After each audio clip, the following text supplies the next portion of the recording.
Adventures in time and space, told in future tense. Dimension X.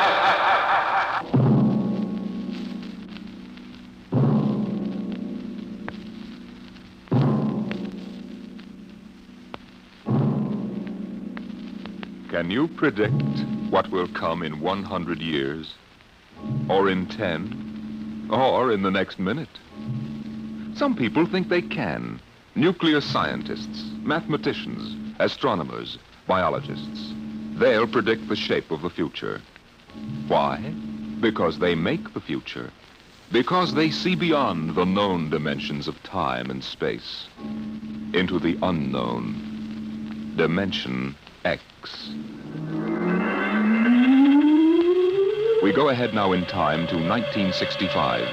We're on a vast concrete runway set in the desert of the Southwest. A giant metal ship stands before us, prow pointed for the stars. And in 5 minutes, the signal will flash, and it will tear up through the atmosphere to the outer limit.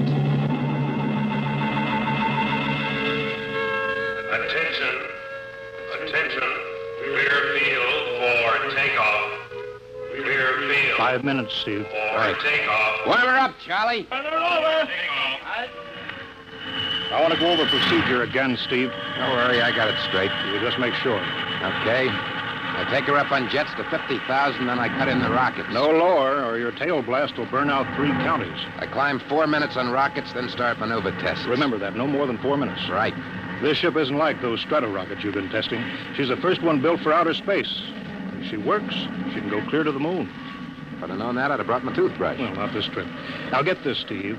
You've got power there to clear the Earth's gravitational field. But remember, after you cut in the rockets, you've only got 10 minutes fuel.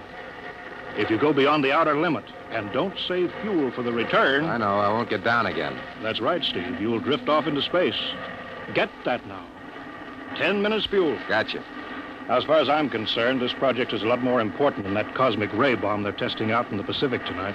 The Security Commission brass doesn't think so. I don't see any undersecretaries under anything. Don't worry.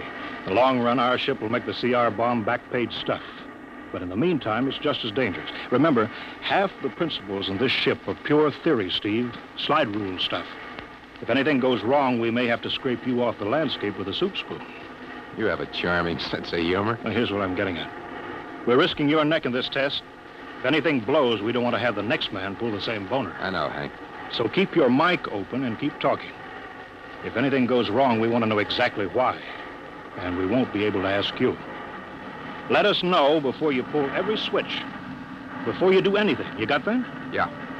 Even if you only have to blow your nose. All right, get those fuel lines away. Okay, Mr. Grove. Well, I guess that's about all, Steve. Hey, that reminds me. Look, if Mary calls, I'm just up on a milk run. I didn't tell her today was it. How is she? She's okay, but she's due about now, and I don't want her to be nervous. Hey, I didn't know the baby was that close. Yeah? Steve, I really ought to be sending a single man on this job. What, and cut me out of a soft paycheck? Forget it, Hank. You know you can't get anybody else who can take 15 G's acceleration when those rockets cut in. Yeah, I know. It's time, Steve. Yeah. Well, see you later. Don't worry, Hank. I'll sweat for both of us. Button her up, Charlie. So long, Hank. So long. We'll give you the light from control. X2R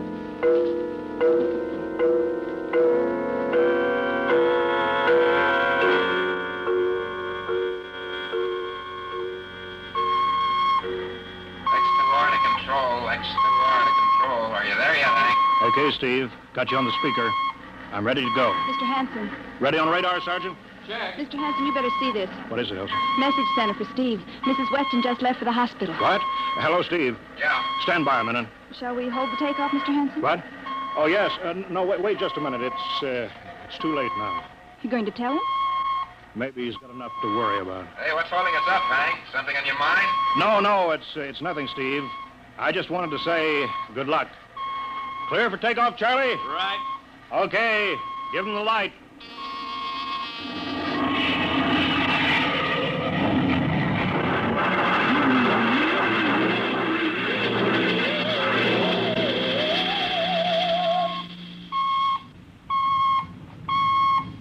All right, Steve. I'm reading you clear. I'm at 40,000. Airspeed 600. She's running fine.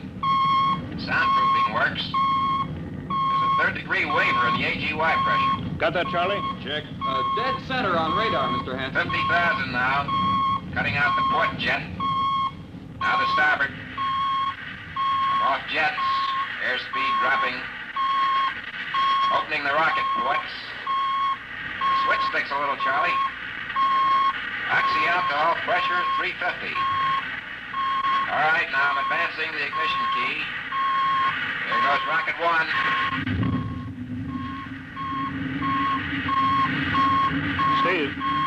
Steve, you all right?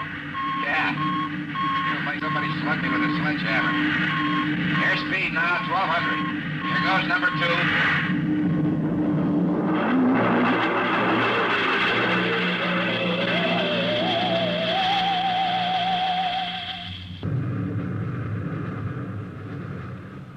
Hello, Steve.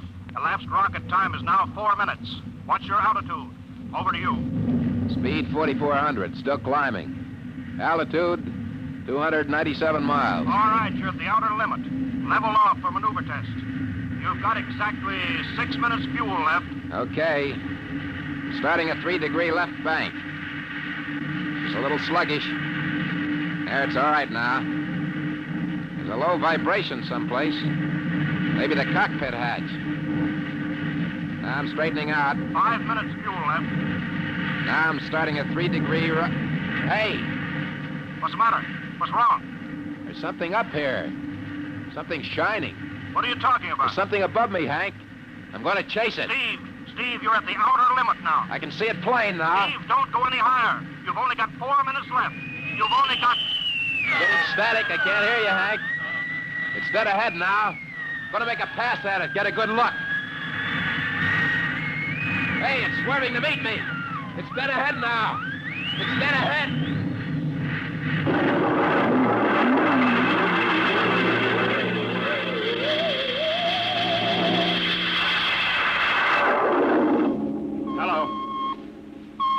Hello, Steve. Steve, come in. 9 minutes fuel gone. Still no sign on radar. Hello, Steve. Steve, what's happened? Charlie, get out the crash squad. Tell the Army squadron to alert their search planes. Right. 9.5 minutes gone. Hello, Steve. Squadron. What's happened? Where the devil is it? Charlie, Hello. for Mr. Hanson. Come in, Steve. We need a search squadron. Come in. No, Mr. Hanson's busy. Hello, Steve. Hello, Steve. 10 minutes, Mr. Hanson. It's the end of this fuel.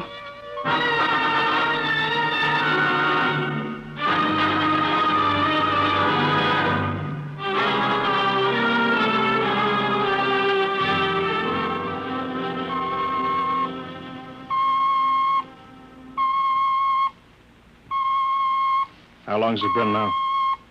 10 hours, Mr. Hanson. Nothing more on radar, Sergeant? Screen's blank.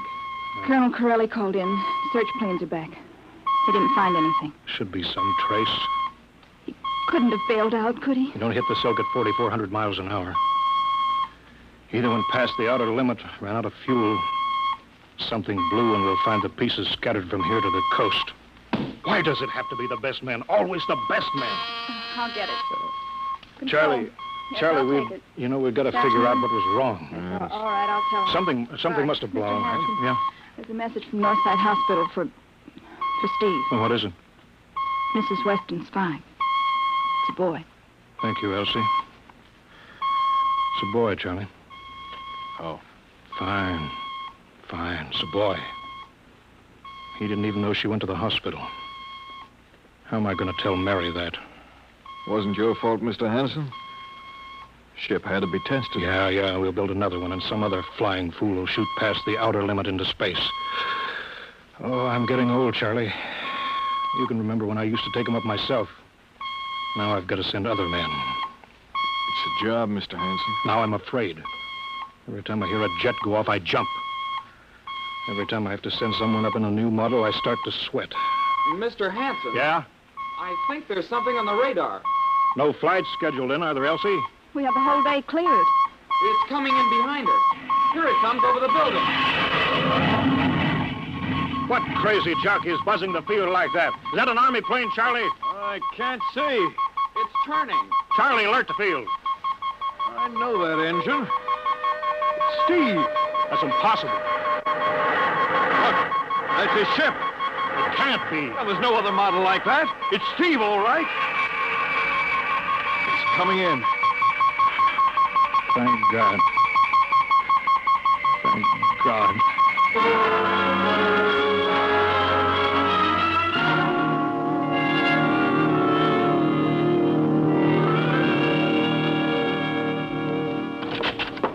All right, sit down, Steve. The quicker we get this done, the quicker you get over to see Mary and the baby. Hank. Elsie, give the order to check and refuel the rockets. I don't want anybody in here till I get Steve's reports. Bury any calls. All right, let's have it. What the devil happened to you? Hank, does that cosmic ray bomb still go off tonight? What are you talking about? Straighten out, Steve. Where you been for the last 10 hours? Listen, Hank, there's something more important. Come on. I've got to get a report on the screen to Washington, so let's have it. I've got to know how you stretched 10 minutes fuel to keep you in the air for 10 hours. Now, one thing before I talk. Look, have the Steve. Geiger men run over the ship before they refuel. What'd you run into? So help me, Hank, I don't know. But we better check and make sure it isn't radioactive. Elsie, add a Geiger report on the standard check. Steve, maybe we better have the doc look you over, too. No, I'll be all right. They said I'd be all right. They? Look, son, I know you've had a tough time, but we've had this field on the alert for 10 hours. One of the Army boys cracked up looking for you, and he's hurt bad. So let's have the story. Let's have it straight. I don't know how to tell you. Hank, I saw something up there. At 300 miles? I chased something up there, Hank, and I caught it. Now, don't hand me that, Listen, Steve. I was cruising along, just starting the right bank, when I spotted something. It must have been going about half my speed. It was egg-shaped and smooth. I made a pass at it, and I was coming back for another, and then there was a humming sound. Humming? A sort of vibration. And I blacked out. I was headed straight for it at 4,400 miles an hour. I thought it was going to be the biggest smash since Hiroshima, and... Hank, is there a drink in that bottle? Never mind that, Steve. What happened? I came to inside their ship. Uh-huh. Steve, this whole thing has been a devil of a strain on you. I'm going to call Major Donaldson from the Army base. Ask him to sit in. Psychiatrist? Yeah, that's a good idea. Let him run his tests. He'll tell you I'm not kidding. Because, Hank, unless I miss my guess, I've just been tipped off to the way the world ends.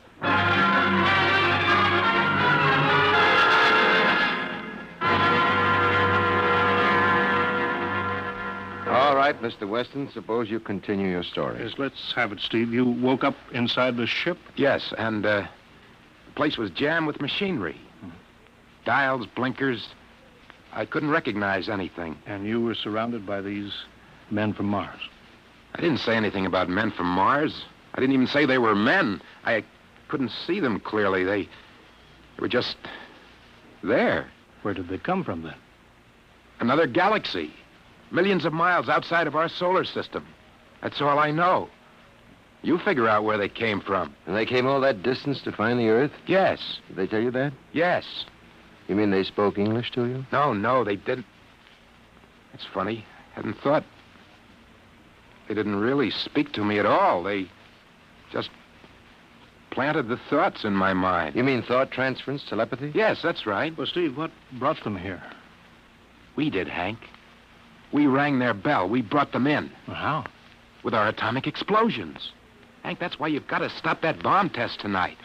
I'll give up. Look, you've got to believe me, Hank. Oh, how can I make you understand? Maybe I can help, Mr. Weston. Would you submit to narcopsychometry? What's that? Under proper drugs, I can put you back in this ship by suggestion. Then we can get a playback record of your memory pattern on the audio circuit. And how long will that take? Half an hour. We'll have to go over to the lab. Will you believe me if it checks? It will give us an accurate memory picture of what your mind reports. All right, let's go. Hank, you got to believe me. We haven't got much time.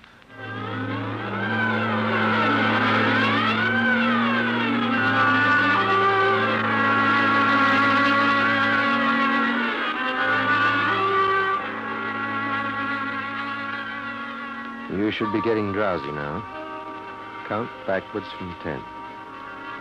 10, 9, 8, 7, 6,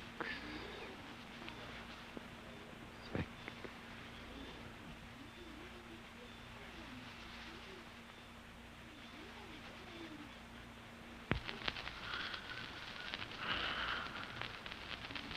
He's under. Now we attach the head plate electrodes. The cortical pickup. Look out for that wire, Mr. Henson. 3.0 setting. 31.3. Now throw that switch, Mr. Henson. I have to start him off by suggestion. All right, Steve. You're in your ship now. You're in the rocket. Rocket. You're in the rocket. You're in the rocket. And you've just sighted something strange. Now I'm starting at 3 degree right. What's that? Hey, there's something up here. Something shining. His memory pattern. We're picking it up electronically. There's something above me, Hank. I'm going to chase it. It's piped through the audio circuits. I'm getting static. I can't hear you, Hank. This is where we lost contact with him. I'm going to make a pass at it and... Hey, it's swerving to meet me. It's dead ahead now. It's dead ahead. Now what? This is where he blacked out. There's no telling how long, minutes or hours. What's that noise? I don't know, quiet. Where? How did I get in here? What? Who are you? Is he seeing things? Intergalactic Patrol. What's that? What are they saying, Steve? What are they saying? It's about nuclear fission. They know about it. They know the danger of it. Long ago, they had wars that almost destroyed them. But finally, they learned. Now they've outlawed war. Go on, Steve. They patrol space. When their detector picks up an atomic explosion, they send a patrol. What are they going to do? They've quarantined us. Quarantine? They've isolated the Earth. Because we don't know how to control ourselves yet. Until we learn, we'll be a menace to the whole universe. What is this nonsense? Quiet. How are they going to do it, Steve? They've spread a layer out here of... I don't know how to call it. All around the Earth. It's miles deep. When there's an atomic explosion on Earth, the radioactive particles will drift up to this layer and set off a chain reaction. It'll go around the world in microseconds. And that's the end. The end? What's he... Wait. Yes. Yes. I understand. I've got to bring back the warning. You're going to put me back in my ship to bring the warning.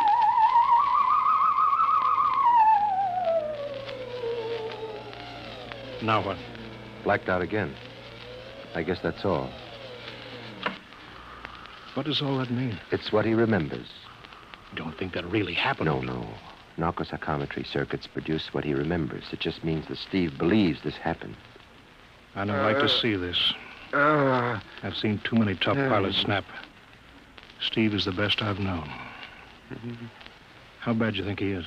Frankly, outside of the presence of this well-organized hallucination, there's no sign of unbalance. May not be too serious. If he had a more plausible story, I'd be inclined to believe him. Warning. Hank. It's all right, boy. Did you hear it, Hank? You understand? Sure. We've been quarantined. Let me give you something to make you sleep, Steve. But don't you understand?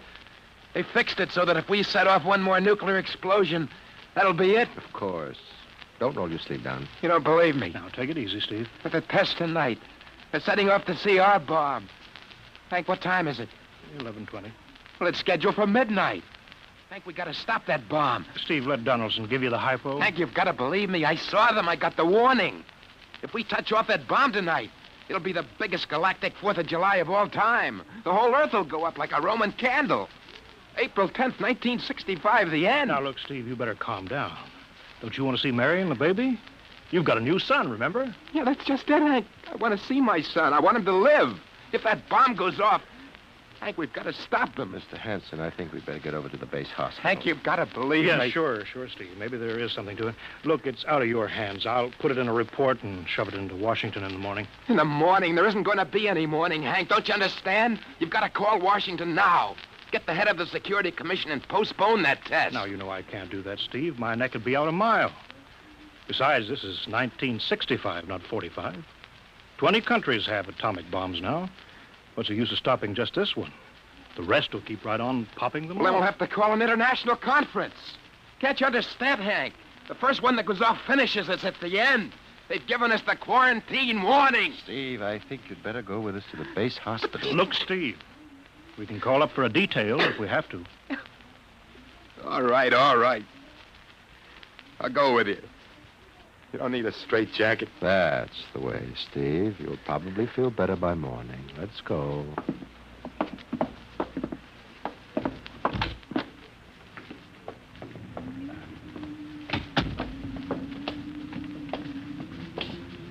Well, Steve, tomorrow I'll drive you over to the hospital to see Mary and the kid. Sure. Look at the ship under the floodlights. Pretty, huh? You'll be flying her again soon, don't you worry. Yeah, I guess so. What you doing out in the line? They, refuel her? Yeah, we got Clausewitz coming in tomorrow from Denver for another test. Figure we give you a day off. That's good. That's fine. Steve! Steve, come back! Come on, Donaldson. Steve! Steve, wait! He's heading for the rocket. Look, there he goes up. That crazy fool. We can't get at him now. That covers armor glass. He's waving. Yeah, towards control. What's the radio? He means the radio. Come on. I should have gotten help. Oh, the radio's still hooked up here. Hello. Hello, Steve. Listen to me, Hank. You gotta call Washington now. Come out of that rocket, Steve. I'll call my men. Don't try anything, Hank. They've refueled the rocket for tomorrow. Take it easy, Steve. Listen, you know what'll happen when I fire the rocket tubes down here? Steve, don't. It'll burn out every building for 5 miles. All of us in one big blast. Steve, what do you want? You've got to stop that bomb. You got to call Washington right now. They won't believe me. You make that call or I cut in the rocket. Now, I mean it, Hank.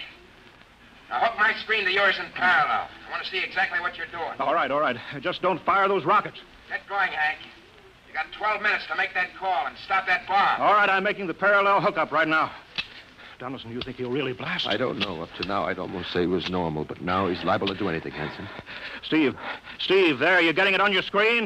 Yeah. Now, put that call through. All right. Operator, Visit screen to Washington.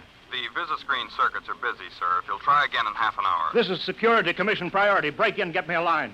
Yes, sir. Just a moment, please. 10 minutes, Hank. Listen, Steve, I'm trying. We're ready to take your call, sir. Washington, Security Commission 3. This is urgent. I want Undersecretary Herbert Ames. Washington 3. 1 moment, please. Hurry, will you? 1 moment, please.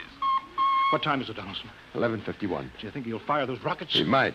Washington, Visit screen 3. Mr. Herbert Ames, please. that is a coded exchange. I cannot accept your call without clearance. Get it through, Hank. Listen, Washington, put it through. This is Mr. Hanson at San Marco Air Base. This is a priority call. I'm coded. 1 moment, please. I will check your code number. Get that through, Hank, or that bomb goes off at 12. Will you be reasonable, Steve? Your call has cleared, San Marco. Washington, visit screen 3. Herbert Ames, please. Security Commission Ames. Listen, Ames. Hello, Hanson. Ames, you got to get me to the chief. Are you kidding? He's at the test control room. Yes, I know, but get him for me. What's up? You look lousy. Or is it a bad circuit? There's no time. I've got to get him before the test. It's about the CR bomb. I can't take that responsibility. Get that through, Hank, or I blast. Hey, what's going on there? Ames, my project has a high enough rating. This is a priority A call. What? Well, okay, it's your neck. I'll try to get him for you. He's in the control room, so you'll have to switch off your screen and speaker and go on earphones. Too much going on in there. Security ruling. You hear that, Steve? I've got to cut the incoming screen. All right, but don't try anything. 8 minutes, Hank. Hello. What? You got him, Hank? Yes. This is Hanson at San Marco. No, sir. Priority A request to cancel the bomb test. No, I'm serious. This is deadly serious. We sent the X-2 JTR up today to the outer limit. We uncovered evidence. Yes, on the automatic instruments. What's that? No possible chain reaction. No, I can't tell you the whole story. There isn't time here. Yes, I'll bring the readings into Washington in the morning. You've got to postpone the test till you see them. Look, I've worked on contracts for the commission for 10 years. Yes, I have complete confidence in my information. You can record that. All right, I'll call you back immediately. Bye. Hank? He's agreed to cancel, Steve. The bomb won't go off. All right, boy. You can come down out of that ship.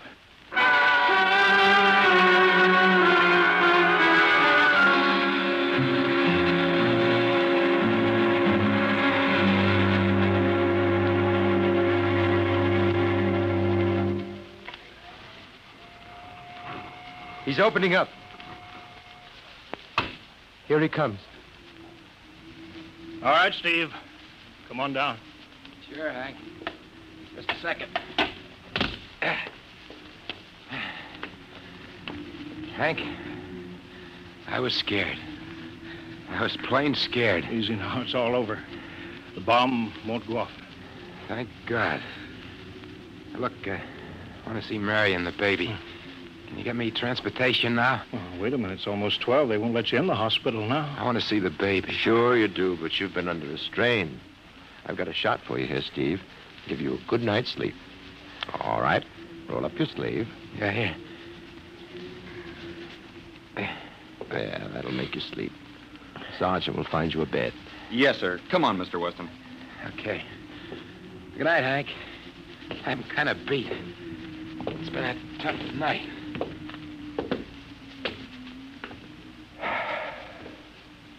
It sure has.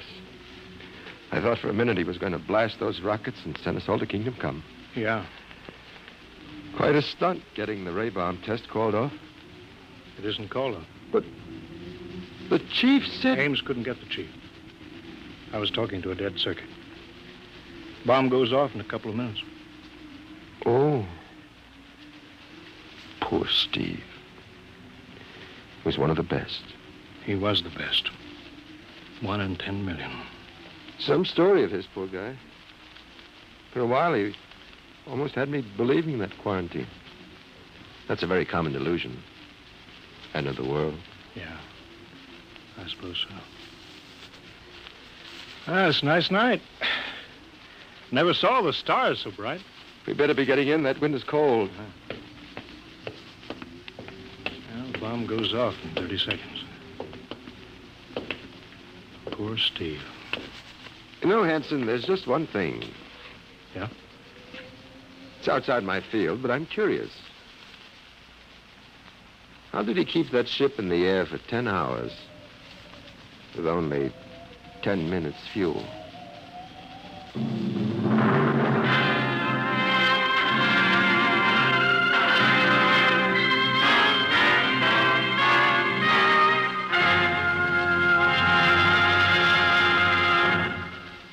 You have just heard The Outer Limit by Graham Dorr, an adventure in time, space, and the unknown Dimension X.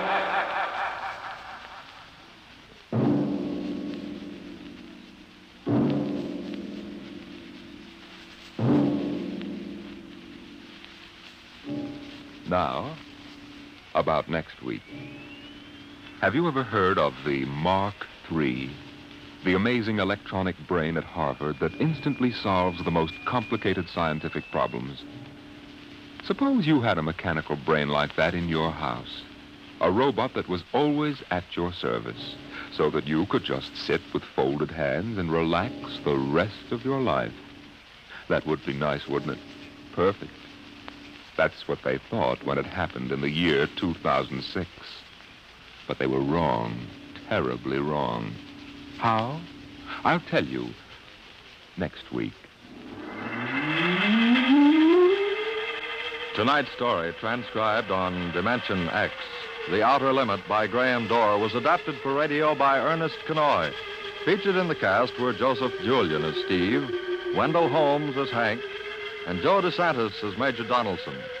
Your host is Norman Rose. Music was by Albert Berman. Sound designed by Sam Monroe. Edward King directed.